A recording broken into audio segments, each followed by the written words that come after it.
সেই আওয়ামী দোসরদের কথা।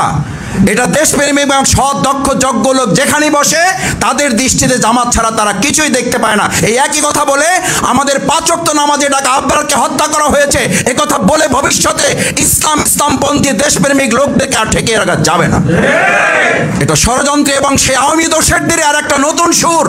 এই নতুন সুর দিয়ে আবু জেহেল যেমন মুহাম্মদুর রাসূলুল্লাহ সাল্লাল্লাহু আলাইহি সাল্লামকে মিরাজের ঘটনা মিথ্যা প্রমাণ করতে পারে নাই, আজকেও বাংলাদেশ জামাত ইসলামীর সততা, দক্ষতা, দেশপ্রেমিকের এই সমস্ত কার্যক্রম জামাতিকরণ হয়েছে বলে হুক্কা হুয়া তোলে আমাদেরকে থামিয়ে দেওয়া যাবে না।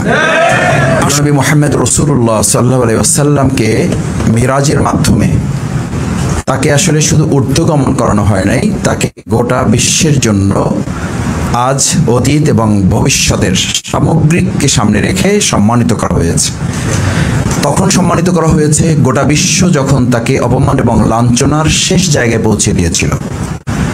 গোটা পৃথিবী যদি কাউকে অপমান এবং লাঞ্ছনার শেষ জায়গায় পৌঁছে দেয়, আল্লাহ তাআলা চাইলে যে তাকে সর্বোচ্চ মর্যাদা দিতে পারেন, মেরাজ হচ্ছে তার প্রমাণ।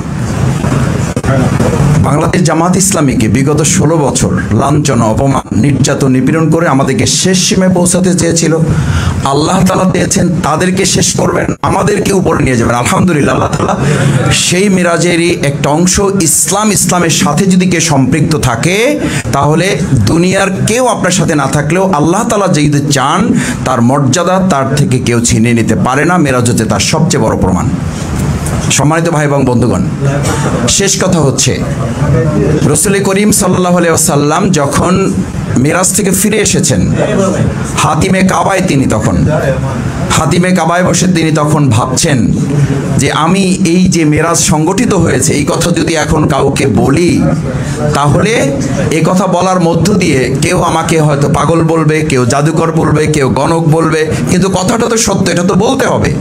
এই কথা বলতে বলতেই তিনি তার সামনে দেখলেন আবু জেহেল যাচ্ছে। আবু জেহেল ঠিক একইভাবে জিজ্ঞেস করলো, কি মোহাম্মদ, কোনো ঘটনা আছে নাকি? মুহাম্মদ রাসূলুল্লাহ সাল্লাল্লাহু আলাইহি সাল্লাম বললেন, হ্যাঁ ঘটনা তো আছে, আমি তো গতকালকেই কি করে এসেছি, মেরাজ করে এসেছি, আল্লাহ তাআলা আমাকে এই জায়গায় নিয়ে গেছেন। বলছে, সত্য? এটা কি তুমি বলতে পারবা সবার সামনে? কারণ সে জানে এই কথা বলার মধ্য দিয়ে মুহাম্মদ রাসূলুল্লাহ সাল্লাল্লাহু আলাইহি সাল্লামকে ইতিপূর্বে পাগল, গণক, জাদুকর যা যা বলা হয়েছে এগুলো প্রমাণ করার জন্য এইটা যথেষ্ট হবে। আর আল্লাহ তাআলা পরিকল্পনা করেছেন যে তিনি এই ঘটনাকে শুধু রাসূল সাল্লাল্লাহু আলাইহি সাল্লাম না, তার প্রতিপক্ষদেরকে দিয়ে ওটা তিনি প্রতিষ্ঠিত করবেন। আজকে এখানে আপনাকে একটা বিষয় সামনে রাখতে হবে যে আমরা যারা এখানে আছি, ভাবতে হবে যে আল্লাহর দ্বীনের কাজের জন্য যদি আমি আপনি কেউ না করি, তাহলে আল্লাহ তাআলা বাতিলকে দিয়ে তার দ্বীনের কাজ করানোর সক্ষমতা তার আছে না নেই?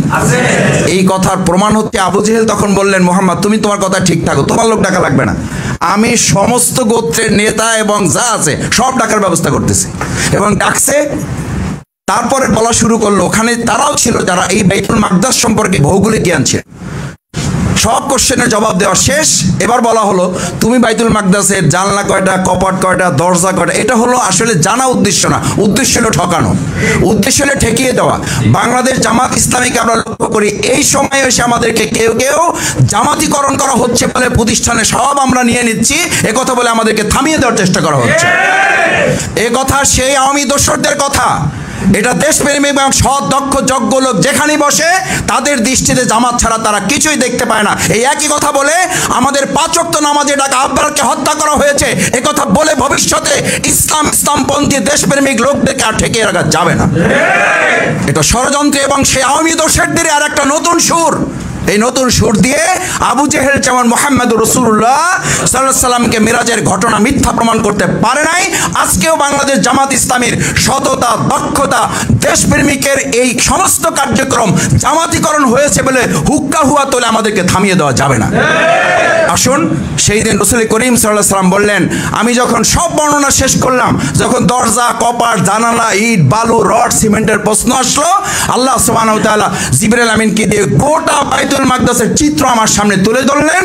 বলা হলো, এবার তুমি দেখে দেখে সবকিছু বলে দাও। আল্লাহ তাআলা যদি দুনিয়ার মানুষের, ইসলামপন্থীদের, আল্লাহওয়ালা মানুষদের পক্ষে থাকেন, সততার পক্ষে থাকেন, দুনিয়ার সবাই মিলেও আমাদেরকে ঠেকাতে পারবে না ইনশাআল্লাহ।